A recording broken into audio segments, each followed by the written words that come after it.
Kyle Stevens is our Director of Human Research, the Human Research Protection Program and the Institutional Review Board at the University of Kansas Medical Center. So welcome, we're so thrilled to have you here. He has slides. I have sent you guys all the slides in the appointment, so you need to refer back to them. Don't worry about taking a ton of notes, but we've got those slides sent over to you. And then after that, we'll kind of hear from Becky on her experience just serving as the current IRB, and from Kris and any others that want to comment on kind of how they got started and what they thought of it. So Kyle, if you want to bring up your slides, we'll go ahead and get started. Sure, but first I just want to say thank you for having me. I'm going to give a talk and it's going to be KU specific, but as everything's, hopefully some things translate, especially to Wichita, especially to other areas of Kansas. I really do appreciate having the opportunity to talk and have the opportunity to have both Becky and Kris and KUMC's IRB. And I'm sure that when Wesley and Via Christi, when in Wichita, they had appropriate community member representation on those boards as well, that really showcased how patients can get involved in research and help the research process.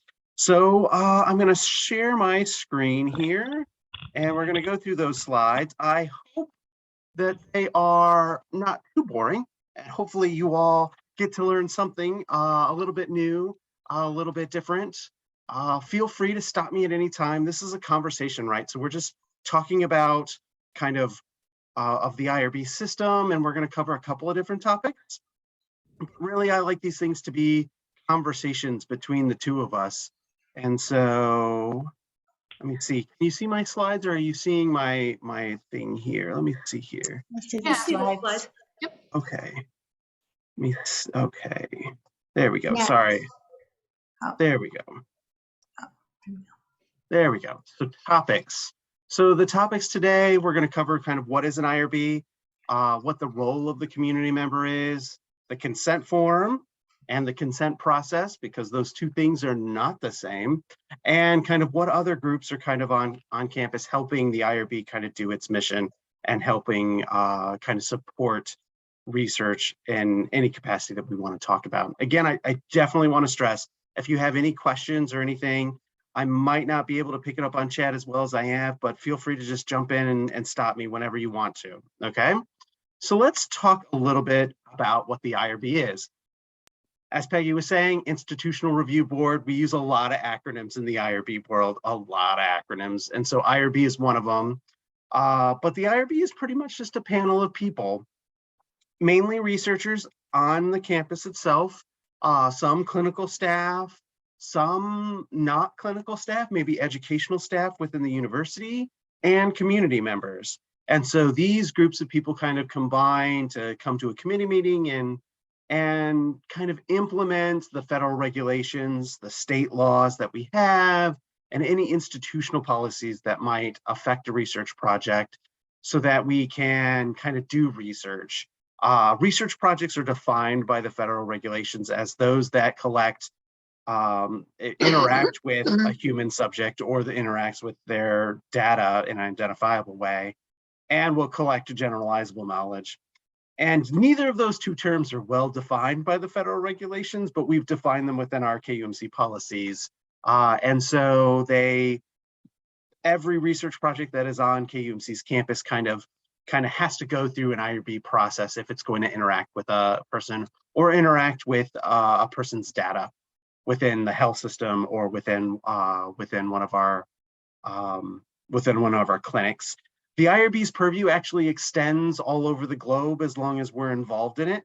So if KUMC researchers are doing research in Canada or Mexico, we still have a voice as an IRB, and therefore a community member still has a voice even in those types of research projects. Although in some instances, we defer more towards localized populations, especially for international research. KUMC has about 40-ish members. I couldn't give you a full number because it's one of those things that's kind of ever changing. I believe we added 2, so I think the total now is 44, but we were at 42 just Friday. So it's one of those things where it's like, it can change a little bit over time, and it does change a little bit over time. We kind of stay around this 40 number though, with all those people. For-use members are split over 6 panels. So we have one IRB at KUMC, but we don't have one meeting. That one group of people don't meet every like 6 meetings per month. We've broken it out into where we separate these groups in 40 into these 7-member panels, and each one of those panels meets once a month. Each panel has a community member on it. That is a part of the process where they don't necessarily need to attend every meeting, but we do encourage it. And it has to have a non-scientist member in addition to all the scientists. We technically have a scientist and a non-scientist have to be present at every meeting or every panel meeting that we have, but getting a scientist in the room is a little less difficult for KUMC than it is getting a non-scientist in the room. Again, most members attend once per month, but some community members do attend twice. We actually have some regular members who attend twice or 3 times a month, and we have a chair who attends 4 meetings a month. Each meeting lasts about an hour. We've kind of designed our system so where we minimize disruption to people's days, and we try to make sure that reviews are really like discussion focused. And so we limit the amount of actions. Some IRBs are huge monstrosities that review like 26, 25, 28, 30 actions per meeting. And those meetings go, I've heard of one meeting lasting 6 hours, started at 5, ended at 11. And it was in Philadelphia, so hopefully they've changed their mind about those things, but it does happen sometimes. And so we limit, we don't like that. We think an hour meeting where everybody can focus on the thing is better. So we limit the type of actions we can review. We actually are getting less than 13 total actions, so we're not maxing out any right now. We're kind of around 8 to 9-ish items per meeting, although we can go up to 13 should we need to.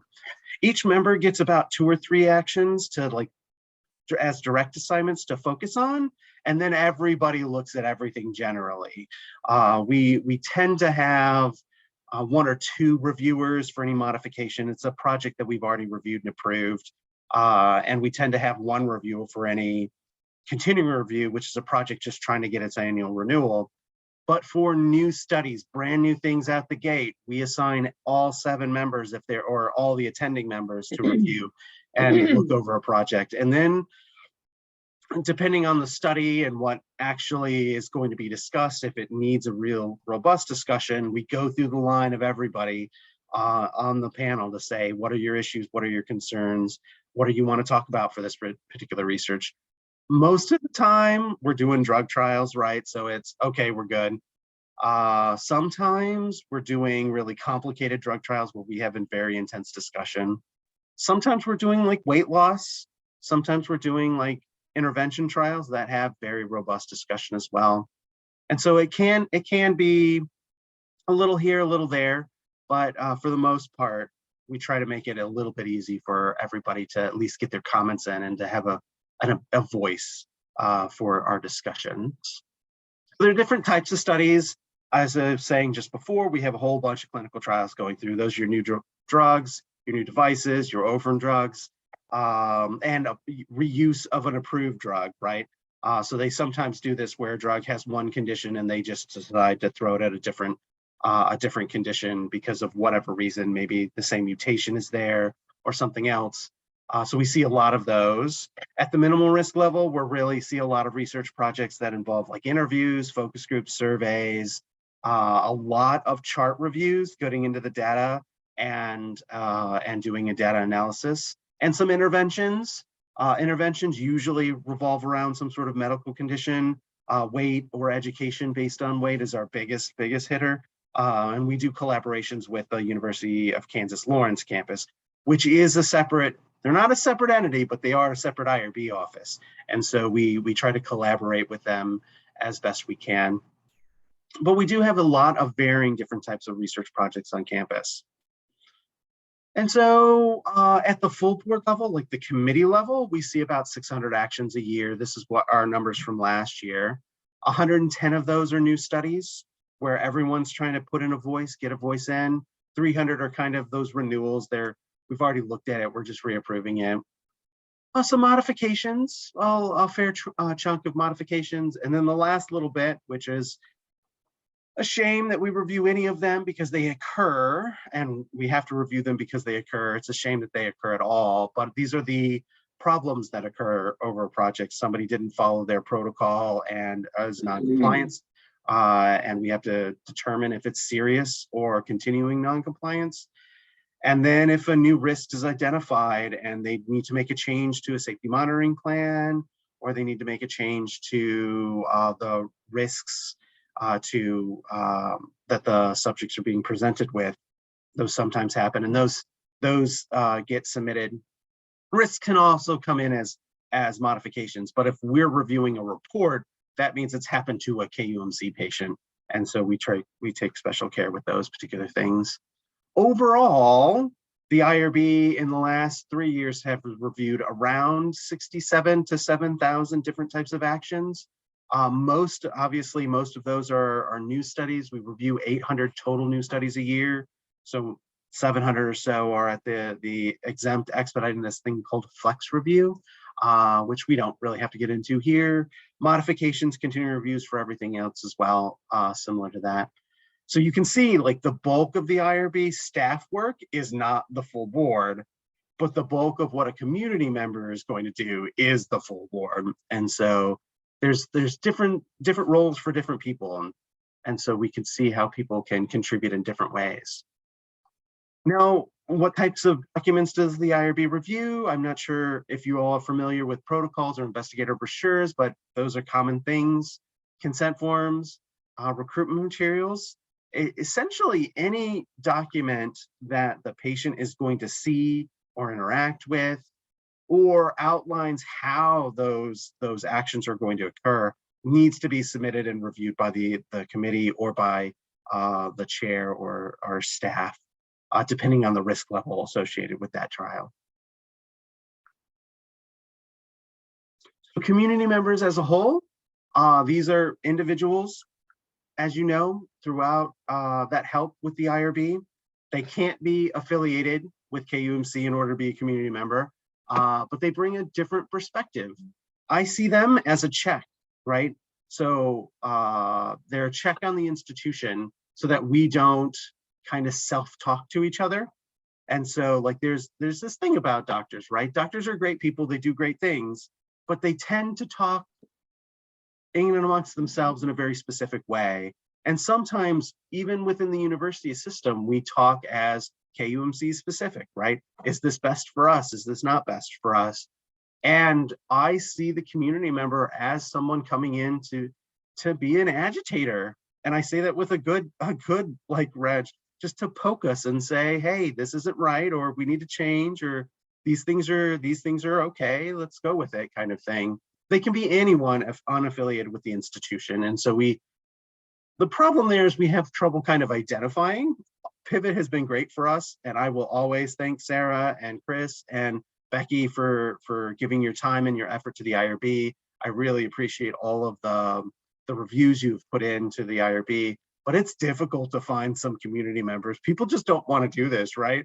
We even offer an honorarium to people. It's nothing compared to what people would normally get, but it's just something that no one has time for anymore. No one has the ability. And we're lucky, we have 4 current community members. We have, obviously, Becky is our pivot member, but we also have like a financial analyst retiree. We have an art historian. We have a prisoner representative who is outside of our system, and she functions as a community member when her reviews are necessary. She serves a special role where she kind of, in projects that are going into jail systems, into prison systems, we need a special representative due to federal regulations, and she serves that role to help us make sure that that we're meeting all of our regulations there. Past community members have been community activists. I don't know if this is the right term or not, right? But these are people in the community who are advocating for their communities, and so I just call them community activists. There's no political attachment to that, for lack of a better word, is on my part, essentially. Other patients in the health system have been community members as well. We haven't really had any money from like cardiology or so, but we get a lot of like, sometimes we get a lot of neurology patients coming through. Sometimes some different groups can have more active patient populations than others. And so usually those more active patient populations are the ones that we can usually tap for community representatives. But we'll take anybody. It's one of these things where we're not picky. If you want to do the job and you're willing to do the job, I'm almost always there with you saying, hey, that's great. Tuesdays at 1 o'clock, please.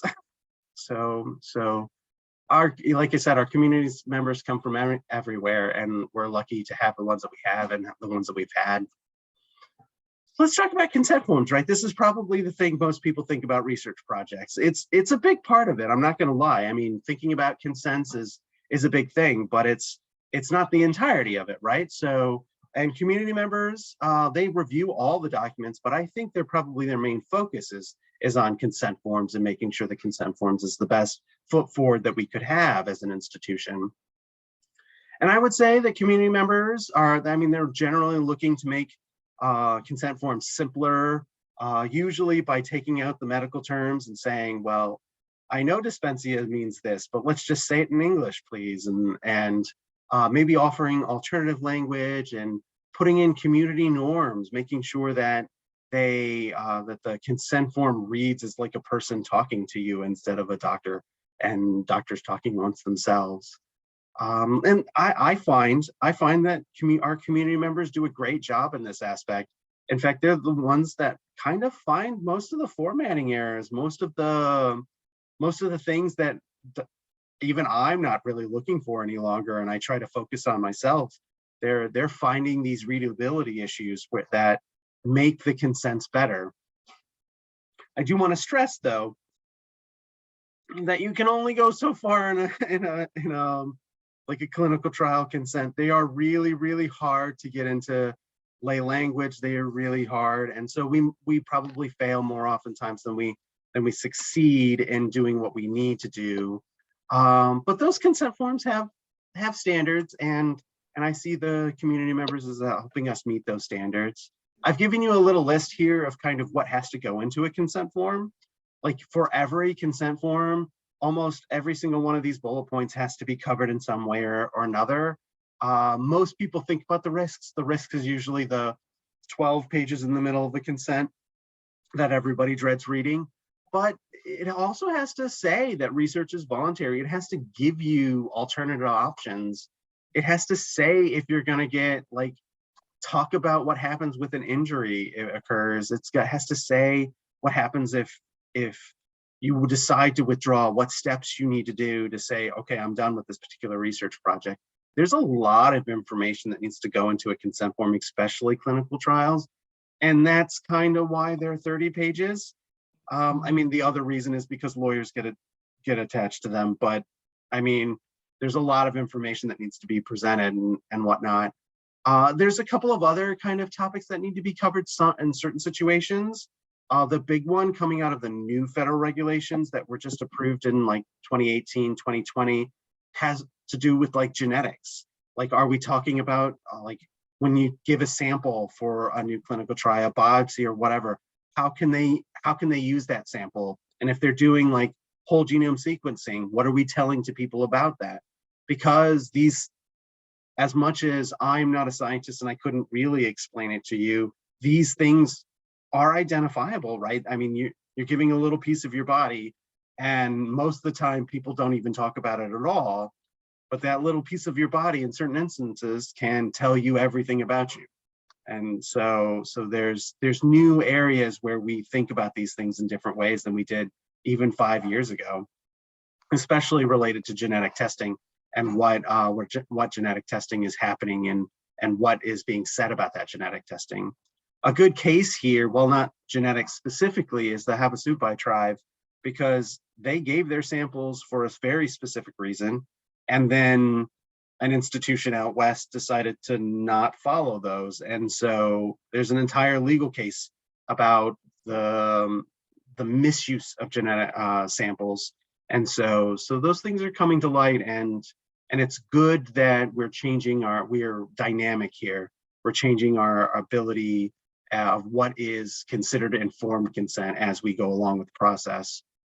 But but a lot of people think about the consent form, right, as just a document. It's a document I have to read. It's a document I have to talk through. When the IRB doesn't see it like that at all. I mean, the form is important. I'm not going to deny that, right? The consent form is really important, but we see the process as like the consenting process doesn't even start with that form. It starts with recruitment, and it doesn't end with that form. It ends when you either withdraw from a study, or the study closes, or the study ends. Sometimes it doesn't even stop when the study closes. It ends when you have all your questions answered, whether that's the day you enroll, you're 7 months in, or the day you decide to withdraw, or the day that you're kind of 2 years on and you're just trying to figure out what your obligation is, or what you need to do, or want to learn more about the research project. Now, this last bullet here is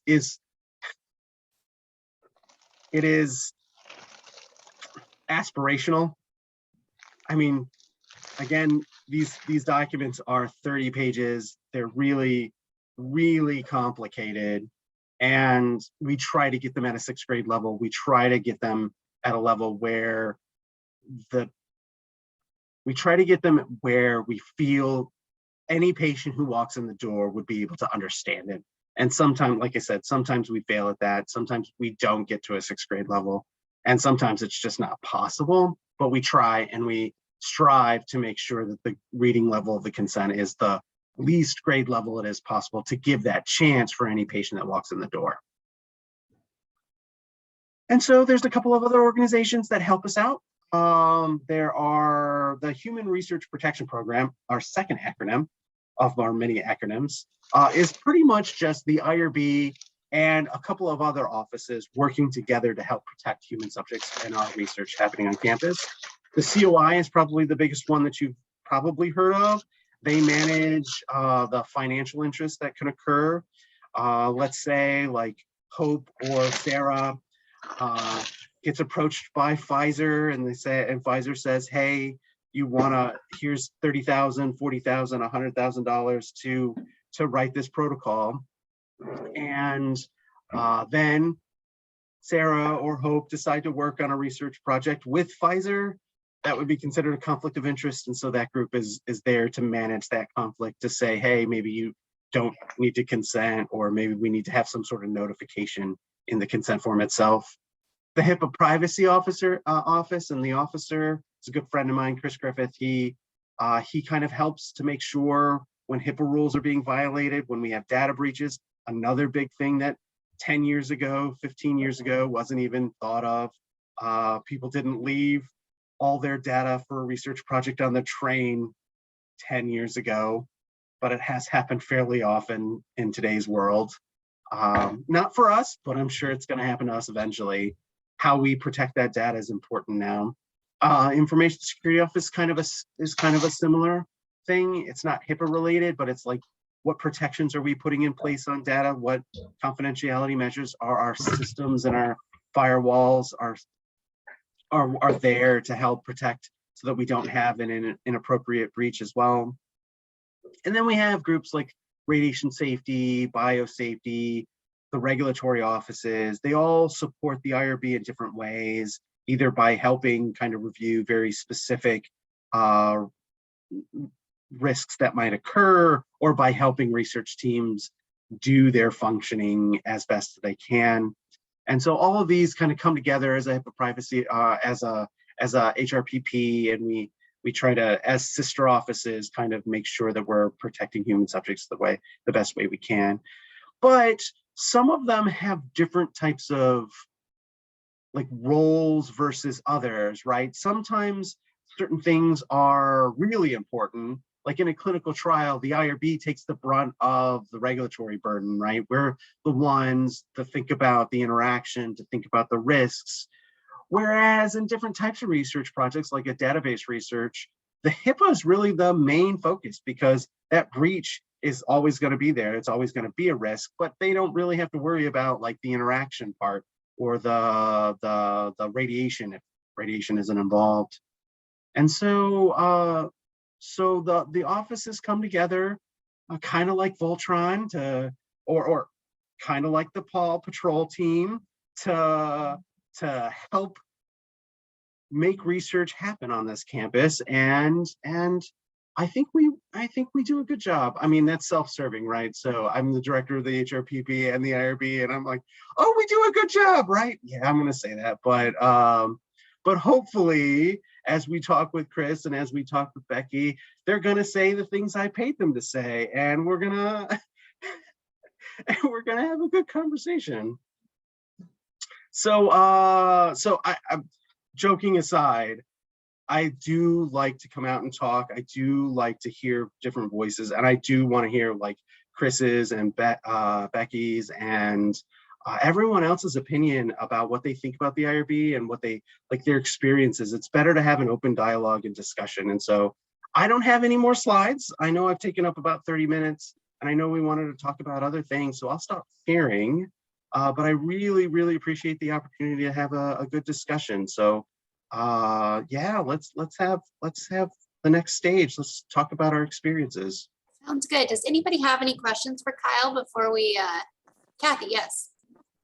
Yeah, my question was, do you make recommendations or do you say, no, you have to change this? Like, how much weight does your recommendation carry? So we do both. In most projects, we do both. It's very rare for the IRB to say, no, you have to make this change. In most instances, it's a conversation with the research team. So we have had instances where even a cancer study, they wanted to use a PET scan, and we asked questions about that and said, well, you could do this with a blood draw in this particular lab. You don't need to do a PET scan. And the study team has come back and said, no, that lab, while is important and does what you're saying it does, we need the PET scan for this very specific reason. And so we've had dialogue in that type of framework. Most of the IRB's provisos, we call them provisos, you might have heard them called like stipulations or something like that, are kind of, let's add lay language here. They could fight back on those, but they're most likely going to lose, and we're going to say, no, you need to make this change in a very nice, collaborative way. I mean, it's never a no. I've actually been a part of research projects where we've had to say no, just outright no. One of those projects wasn't on this campus or at KUMC, it was at another institution, but a researcher wanted to study, they owned a university, and they wanted to study their work environment with their people who report to them, and they wanted to do direct enrollment. And the IRB at that time said, well, we understand why you want to do this for your dissertation. That's great. We appreciate that. There's no way these people can answer in a way that doesn't jeopardize their job. And so you need to figure out a way to do this in a way that makes the data identifiable to you. And we finally figured out a way after they restructured the design of the study, but we had to say no at that because there are certain criteria that we have to meet, and protection against risk is one of them. Great, thank you, So Kyle. it's a long answer for a short question. I'm sorry. No, it's perfect. Any other questions? I had a question, Kyle. So the Cancer Center, do you ever see them having their own IRB? Are there other institutions where the Cancer Center has a specific IRB outside of just the broad medical center? Will there ever be a point where we get that big? So I don't think it's a function of how big we are. It just depends on institutional policy and institutional kind of desire there. I would say for KUMC, it is highly unlikely that there will ever be a cancer center specific, but there's nothing against it, right? Mm-hmm. I also don't think it would ever be outside of the HRPP system in itself. It wouldn't be like Lawrence, it would just be a cancer specific IRB within the entire IRB structure that we have for the university. Okay. I don't think it could be outside of that because the regulations don't really allow and I don't think the institutional policies would allow for that type of like a completely separate IRB. But there are plenty of institutions that have cancer center specific. We've just never had the institutional, not necessarily cancer center. Cancer centers wanted this for a little bit of time, but never really the institutional kind of move in that direction. One thing that does happen is we do work with these things called commercial IRBs. They're your WERBs, your WCGs, if you've heard those terms, Advaras. They are exactly like it sounds. They're commercial IRBs that review projects for profit. And so we do work with both of those institutions fairly often, or institutions like that fairly often, to help send certain projects there. Cancer Center uses them fairly often too. Great. Okay, thank you. Well, Becky, can you share a little bit more about your experience as the current member and kind of what you do on a regular basis and how you got involved and all of that? Sure. So I guess I'll start with how I got involved. Kris had been on the IRB for like 3 years or something, I think. So she was ready to move on. And so Kyle had sent an email, I think, to Sarah. And so she sent an email out asking if anybody was interested. And it sounded interesting to me because I have a science background, not a medical background, but a science background. And I'd done a lot of technical reading and everything. So it sounded interesting to me. So I contacted Kyle and joined officially. And I think it's really interesting. You get a really different view of clinical trials by seeing all the protocols and then the consent, everything that goes into just getting started with the clinical trial and what that everything actually gets looked at. It's not just a paper that the researchers put together for a consent form. They have actually people looking at them, and they have specific regulations for everything that, like Kyle was saying, that has to be in there to make sure that the patient has all the information that they need to choose to do the study and make the best decision for them. Let's see. And I mean, there are things like compassionate use studies where they're kind of like an emergency use that you would normally wouldn't use a certain treatment for, but you're using it because there's no other choice or whatever. And so that's humbling to see, but let's see. So Kyle was mentioning that there's 3 different types of different studies, or 3 different types of I don't know how you put it, but types. Things. What? They're things. Things, yeah. 3 different types of things that we look at. And so you have like new projects, which you're looking at everything. So that's, takes a little bit longer, but you're looking through the protocol, and you're looking through everything they've given you. And you make sure that the protocol, that everything that's in the protocol, risks and all that, and safety precautions are in the consent form. And when I look at the consent form, that's what I'm looking for. I'm looking to make sure that all the risks, especially the major risks, are in the consent form, that what they're doing makes sense, which some of it's not going to make sense to me. I mean, it can be a little confusing with like, okay, we're going to give you this on these days, and that's kind of confusing. But a lot of times then they'll put things into like a table so that it's in a more visual space to make it a little bit easier. And sometimes I've even seen it where they put in there how much time the patient can expect to take on their appointments. So, okay, this day, it'll probably be about this much time. And I mean, I don't know how, with how long you have to wait, all that kind of stuff. If it's like, it's probably not, completely accurate, but that may be like the amount of time that you should expect to be in there, which is nice to have in case there's like a test that's going to take, 5 hours. You might want to know that.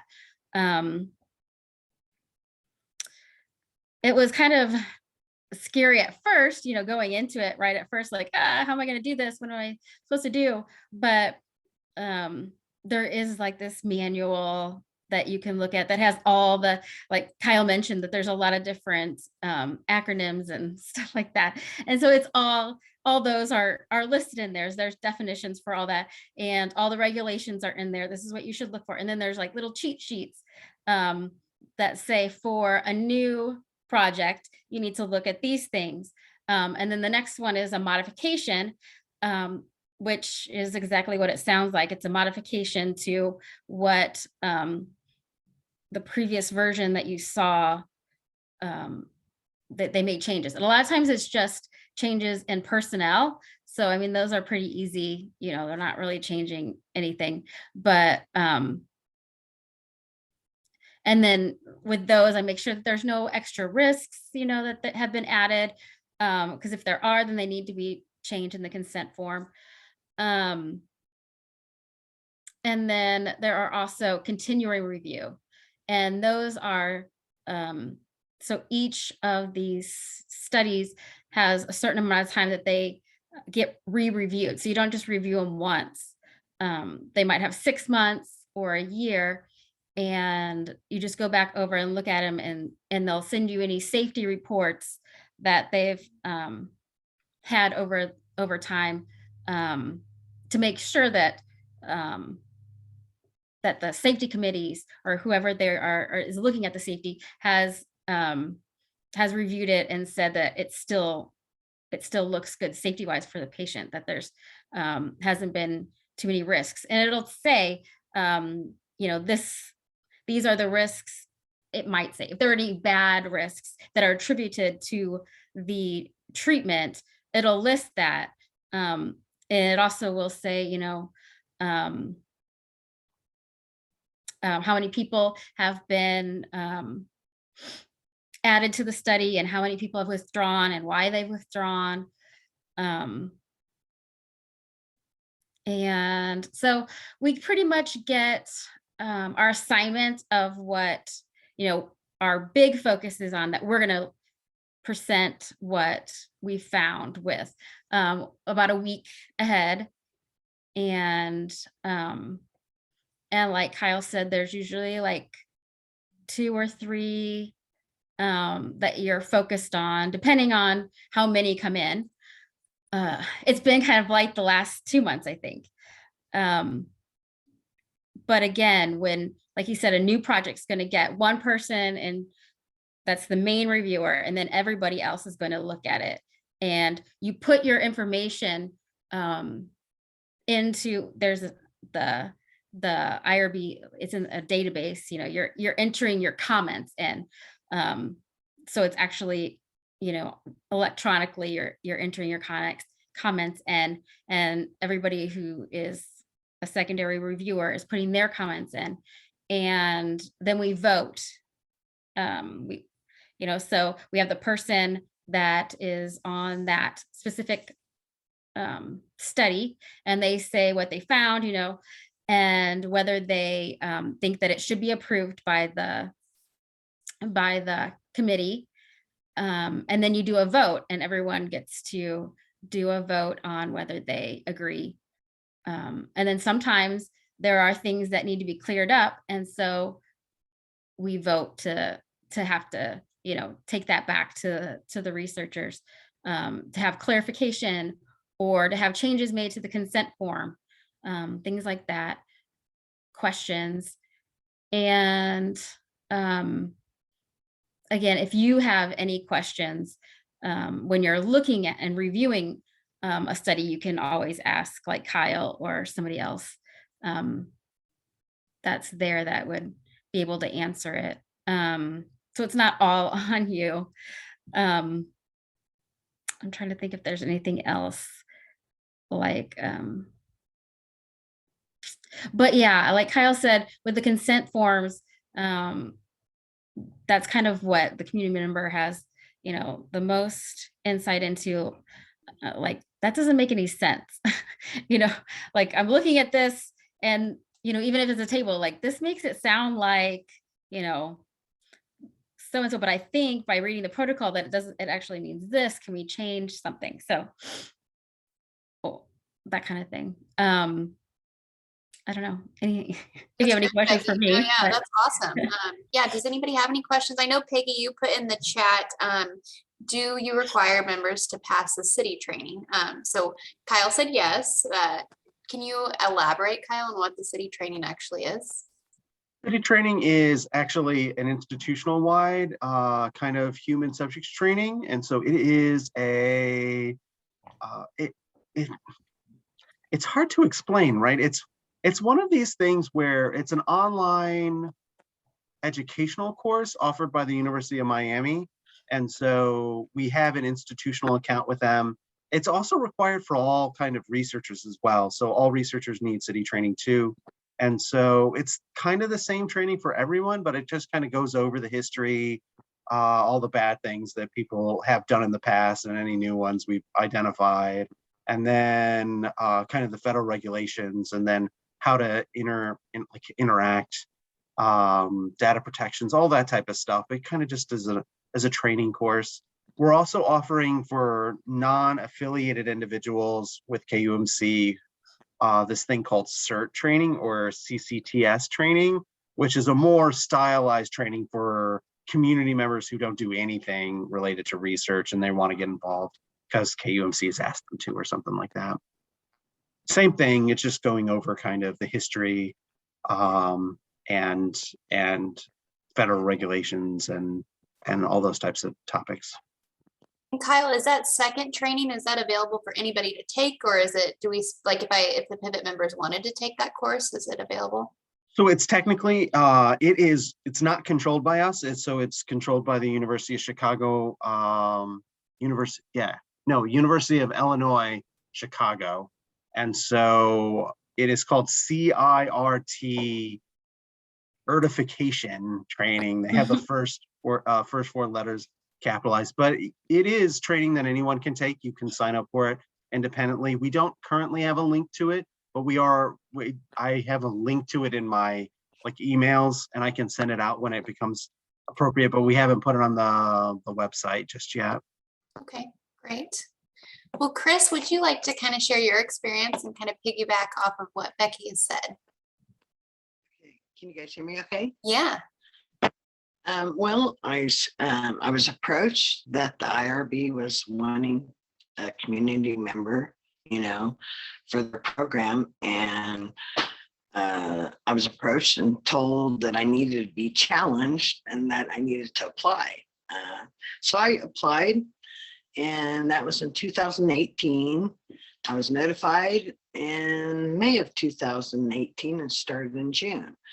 My background was grants, contracts. I also had participated in several research projects earlier. And so I thought, all right, this is going to be a great challenge. I was accepted as a community member, served for almost 3 years. And I got to meet Kyle. Kyle was a tremendous mentor. The first 2 meetings that I went to, I received, the very first time I met Kyle, I received, the necessary documents to review that was going to be listing, just like Becky had said, acronyms, a Belmont report, other necessary information that was going to be required to assist me as I served on the IRB. The first 2 meetings that I went to were observation meetings. These were meetings where, as a community member, I was going to sit, listen, have my pen and paper, be ready to take notes, because the agenda and the format from a meeting, from sitting on a school board or sitting on other committees, this type of meeting was going to be very different, and so it was very important for me to write down everything that I needed during those first 2 meetings, because I'm listening to a format, I'm listening to acronyms, I'm listening to new studies getting passed, modifications. So I'm writing like crazy. And after each meeting, I was able to talk with Kyle and say, what does this mean? Or why did this happen? Or why this? And he would answer all my questions. And then during that 2-week process, I would write down more questions because I was getting ready for another meeting. And so I would meet with him before the meeting to ask more questions because I needed to understand the format, the flow, because the third meeting, I'm going to be involved in this session and I'm going to be speaking and giving my input from a community member standpoint, which is incredible because we aren't there to speak for ourselves. We're there to speak for all other people. And so it's really exciting. And it's an incredible challenge, learning's exciting. Acronyms, that was really new for me. But the most important thing, I think, was being able to bring the voices of everyone to the table, At first, though, it can be a little scary, just like Becky said. You've got doctors, researchers, you're listening to another whole terminology. But the number one thing I really had to work on was before I walked into that meeting, sitting with Kyle, I'd be laughing, talking, and then boom, meeting's going in, boom, that face. I'm not going to show any expressions with my face. I'm not going to use my hands because I'm very expressive. And it requires really, really good listening skills and constant writing because you're always learning. And when you leave, you're thinking and you're still learning. And just like Becky said, serving on the IRB, you're going to be looking at modifications. You're going to be looking at new studies and consent form. The number one thing is you're going to want to be able to read it. Not just whether or not you can read it. Yeah, you might understand those words, but not everybody's going to understand those words. So whenever I thought I needed to ask a question, I may say to myself, man, that is a dumb question. I shouldn't ask it. But when I say that, that's the question I need to ask. And so I would either address those issues with Kyle and say, I don't understand this word, or I don't understand what this means, and Kyle always, explained. And I was just so blessed and thankful to have that opportunity to serve on there. It was the best 3 years of my life. I'm going to tell you that right now, so any of the patient advocates that have an interest in it, get online, look up every different type of IRB. There's information out there. Test yourself, learn, when I was given, a modification or a new study, I'd think, okay, oh my gosh, that new study was like 300 pages or more, just constant learning. So it's challenging, and all the patient advocates, learning's fun. I know all your voices are going to be incredible to take to another level, and we're all here to support each other. But truly, it is a blessing. And thank you, Kyle. Thank you, Kris. Honestly, you did such a wonderful job that now Pivot has a permanent spot. So we have you to thank for that for sure. And we're so glad that Becky, you've kind of taken on the lead now. We really appreciate you being able to serve. And it's one of those things where we're going to have an opportunity. So if you guys are interested in this, just continue to keep this in your back of your mind. Kyle will let us know when there's some opportunities, but we really appreciate your voices and they're so important. So thank you, everybody. Is there any final questions? We've got 5 minutes left if anybody has anything. Okay. Well, thanks everybody for being here. Have a good rest of your night, and we will keep you informed on kind of IRB opportunities. Good night, everybody. Thanks. Night. Good night. Thanks.